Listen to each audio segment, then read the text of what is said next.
Hey, I'm Nathan Knutson, the video technician here at Church Gear. Today we're going to be looking at the ATEM Control software that marries with all of the BlackMagic ATEM switchers that have pretty much ever existed. So we have one in front of me here. I have the ATEM Television Studio Pro 4K, and this is a fantastic example just to show the layout and how it matches the software.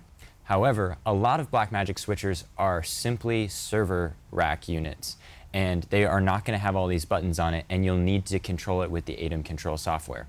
But this is fantastic context to show why the ATEM software looks the way it does. So you can see on our screen that we have matching buttons for almost every button here in front of me on this panel. In the top left, we have the program selection. As mentioned, whatever you click here is going to go directly out to your live stream, and this is simply to select that base layer or the BKGD or background layer. And you can simply click through camera 1, 2, 3, 4, all the way up to 8, and you have also the extra 8 options for black bars, your media players, and your colors as well that you're able to shift and select on the panel over here. Right below that is that preview bus, where you're able to select what's about to be live on the multi-view. So throughout this video, you're also going to notice the multi-view popping up on screen. Top right box is the program, which is what's going live. Preview is what's about to be live. And whatever transition you choose to do is always switching your preview and your program boxes just back and forth. So, as again, you can see this preview bus right below matches up perfectly to all the buttons that we have here. As I click them on screen, you can see the panel directly reflects that in front of me, and you also have the shift options as well, just laid out directly in front of you on screen. Just to the right of that, you have your transition style box, and this is exactly mirroring what we see over here with our auto button and our cut button. So these are fantastic to run a basic mix, obviously. If you simply hit auto and you select the transition style, simply crossfade in between them.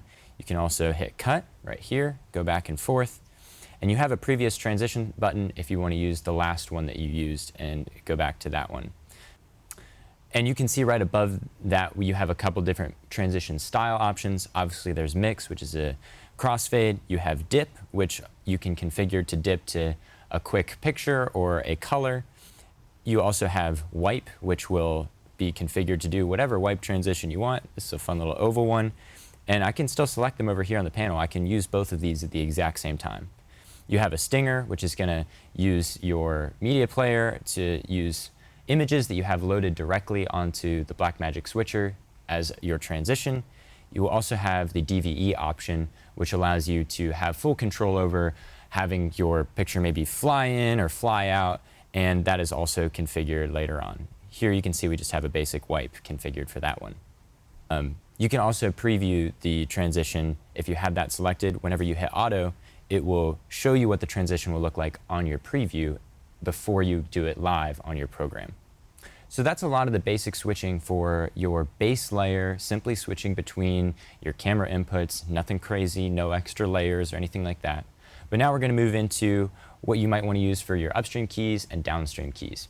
Remember, keying is an extra layer that we're adding on top, and you can configure them to do whatever you want them to do. Again, this might be layers, graphics, your pastor talking and an extra camera, anything like that you can overlay on top of the base layer that you've already had selected. So up here you can see we have the on-air button for your upstream key 1. This switcher only has one upstream key, but you may have a Constellation with 4, you may have an ATEM Mini which only has 1 as well. But you can configure this to do any number of things, and we'll discuss how to do that in a little bit. You can either click it on and off, and you can see that it's just configured to these like color bars that I have on the side here. But the way to fade it on is to select key 1 right here on the next transition button and deselect background. And that means whenever we run a transition style, we've now selected that only key 1 is going to be affected by the transition and not the background layer. So you'll see that my camera 2 is going to stay live, and whenever I hit auto, those color bars are going to fade right on.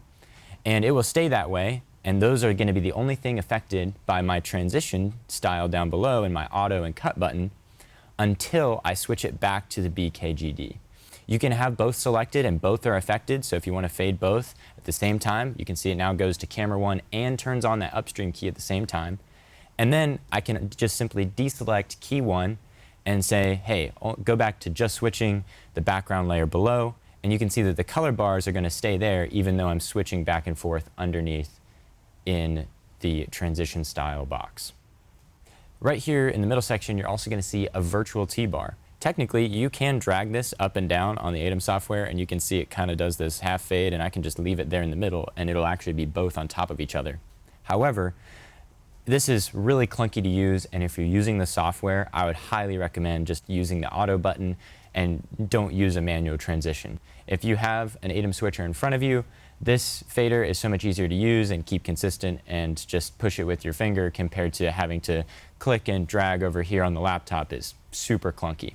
But you can see they're matching up exactly, and these LED lights are indicating exactly where it is. To the right of the T-bar, you have your fade to black. This is simply to fade no matter what's live and how many layers you have going, fade everything to black, and it matches over here up perfectly with our fade to black button over here. You can simply type in the box the transition speed that you want to use. The last thing on the main page that we're going to cover are your downstream key options. These are super simple to simply click on and off. You can either hit on air to just cut them on live, and you can see now they're both live. I have downstream key 2 to be this camera 1 setup, and so you can see I can click it on and off. Or I can simply hit auto and it's going to fade on and fade off. You can also hit the tie button right above that.